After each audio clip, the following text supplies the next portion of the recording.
ہسپانی university کے international affairs کے طلباء کے لیے بارسلونا کونسل خانہ میں ایک سیشن کا اہتمام ہوا، جس میں مسئلہ کشمیر، پاکستان کی معاشی صورتحال اور پاکستان کے خوبصورت سیاحتی مقامات کا تذکرہ ہوا۔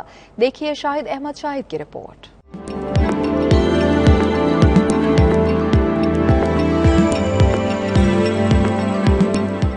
وطن عزیز کی مٹی سے محبت کے لازوال جذبے جب خوبصورت لفظوں کا روپ دھار کر زبان سے نکلتے ہیں تو سننے والوں پر سحر طاری کر دیتے ہیں، اور پھر اگر ذکر ہو پاکستان کی حسین وادیوں، برف پوش بلند و بالا پہاڑوں، دل فریب جھیلوں، خوبصورت صحراؤں، کھیتوں، کھلیانوں، دریاؤں اور میدانوں کا، تو اپنے ہوں یا غیر بے ساختہ کھچے چلے آتے ہیں اور پاکستان دیکھنے کی تمنا دل میں مچلنے لگتی ہے۔ یہی کچھ ہوا ہسپانوی یونیورسٹی کے طلباء کے ساتھ، جو آئے تو international affair per council general of Pakistan کا لیکچر سننے تھے، مگر پاکستان سے متعلق ڈاکومنٹری دیکھ کر اور کونسل جنرل کی گفتگو میں یوں محو ہوئے کہ پاکستان دیکھنے کی امنگ جاگ اٹھی۔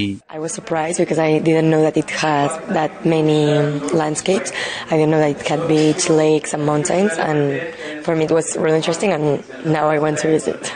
I have seen pictures about Pakistan, and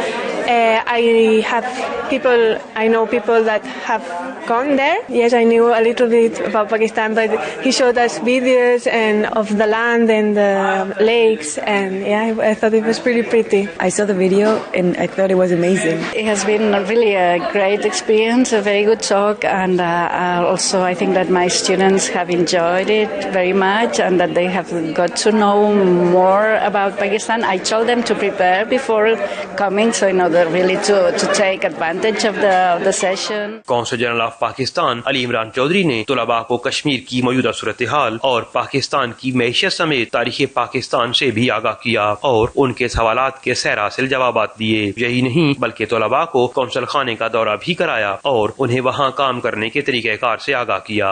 آخر میں طلباء کے لیے ریفریشمنٹ کا اہتمام کیا گیا تھا۔ یونیورسٹی کے طلباء کو نہ صرف کشمیر کی موجودہ صورتحال سے آگاہ کیا گیا، بلکہ انہیں پاکستان کی حسین وادیوں، خوبصورت پہاڑوں، صحراؤں اور معیشت کے بارے میں بھی آگاہی دی گئی۔